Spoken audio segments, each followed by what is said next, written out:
Hi, what's going on guys? It's Almond. Welcome back to another Wizard101 video.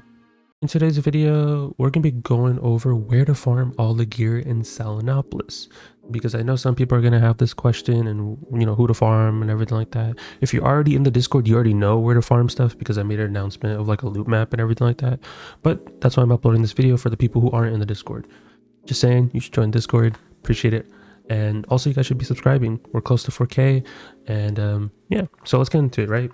So if you want to be farming certain pieces of gear, I'll go over what individual bosses and I'll tell you the badge requirements too, because I know some people are going to be wondering how many times do I gotta do it to unlock crafting and craft certain pieces, etc. We'll go over all of that.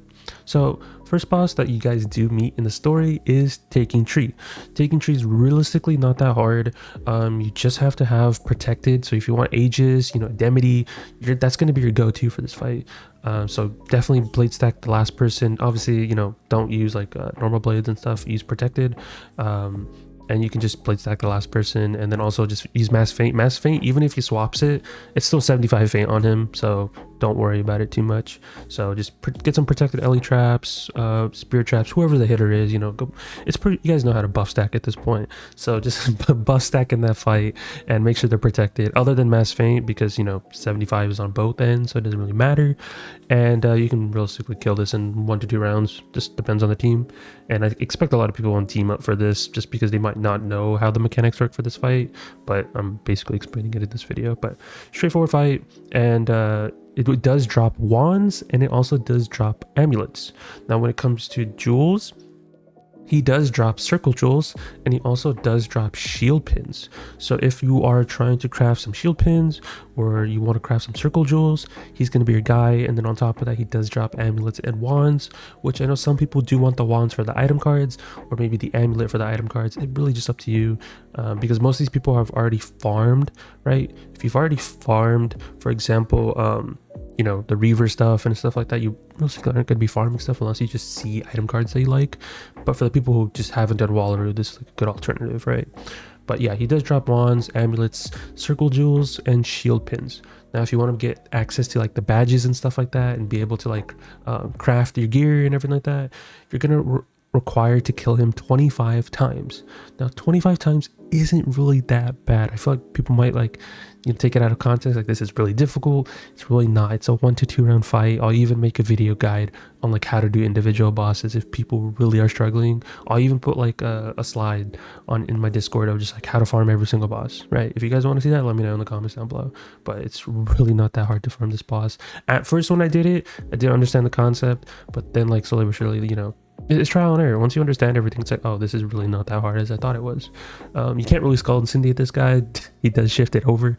So yeah, you're just gonna have to use like an AoE and protect the stuff. So that's Taking Tree, wands, amulets, circle jewels, and shield pins. And then of course he does drop like the reagent, like the moon dust or whatever it's called, which you're gonna need. It's the equivalent of dream water. So I mean, it's the Selenopolis version. So there's that. The next person you fight in the story that does drop gear is Loon Knight. Now, this dungeon will take you a minute.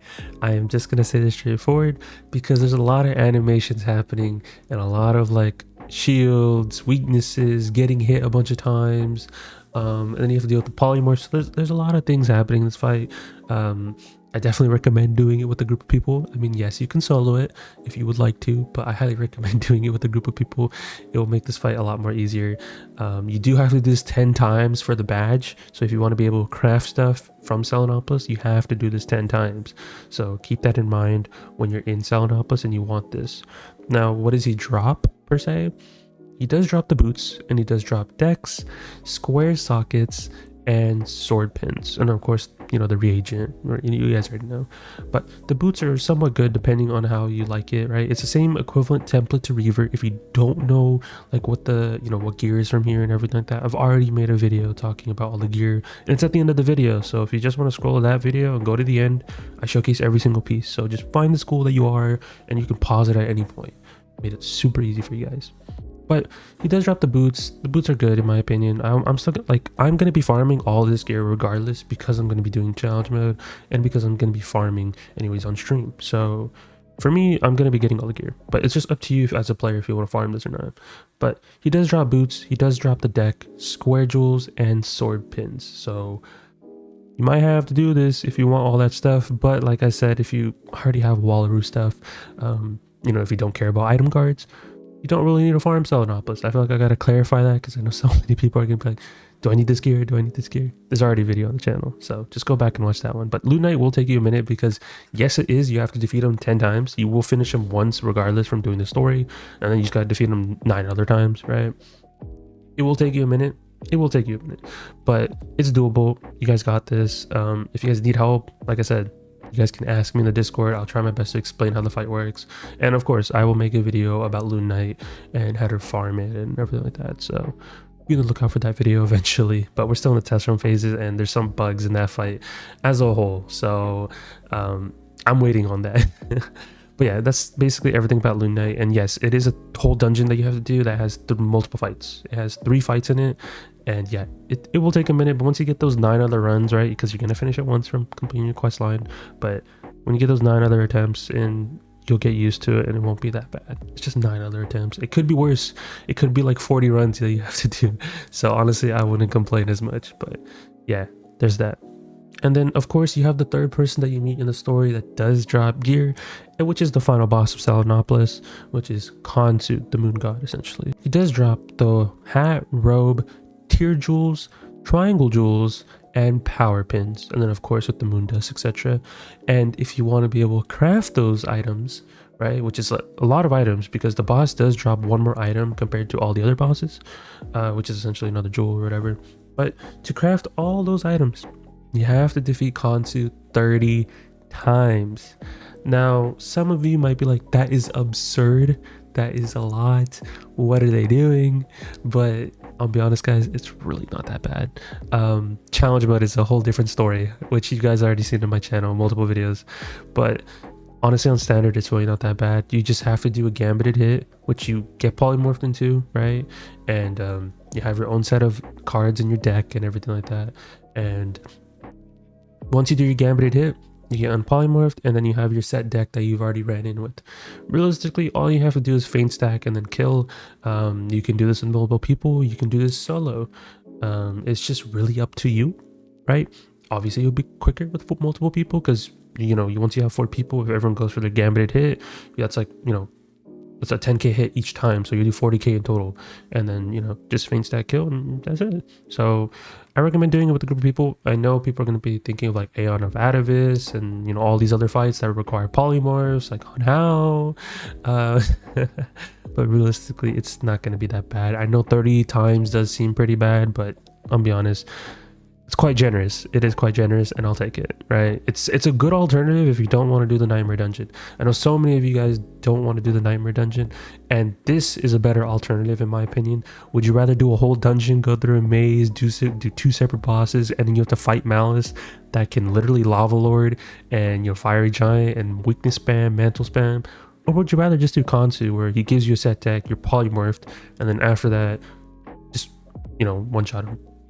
There's a big difference here, so I think a lot of people are going to choose Khonsu over the Nightmare Dungeon, just being honest with you guys. So I wouldn't complain too much. It's a better alternative as a whole. So if you do want to farm Khonsu, like I said, he does drop the hat, robe, tear jewels, triangle jewels, and power pins. So once you do your 30 runs of that, you, of course, once you defeat him once on story, you know, doing your whole quest line, and you do another 29 runs after that, you can go craft your specific pieces of gear and have fun with that. So definitely recommend doing this because it does drop hat and robes, which if you haven't done the Nightmare Dungeon, you're gonna want these hats anyways, because it's the same template, it's just different item cards, but the hats are just better overall in my opinion than the Nightmare Dungeon ones.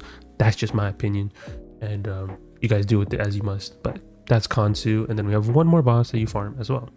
The last boss that you can farm is Mother Sun.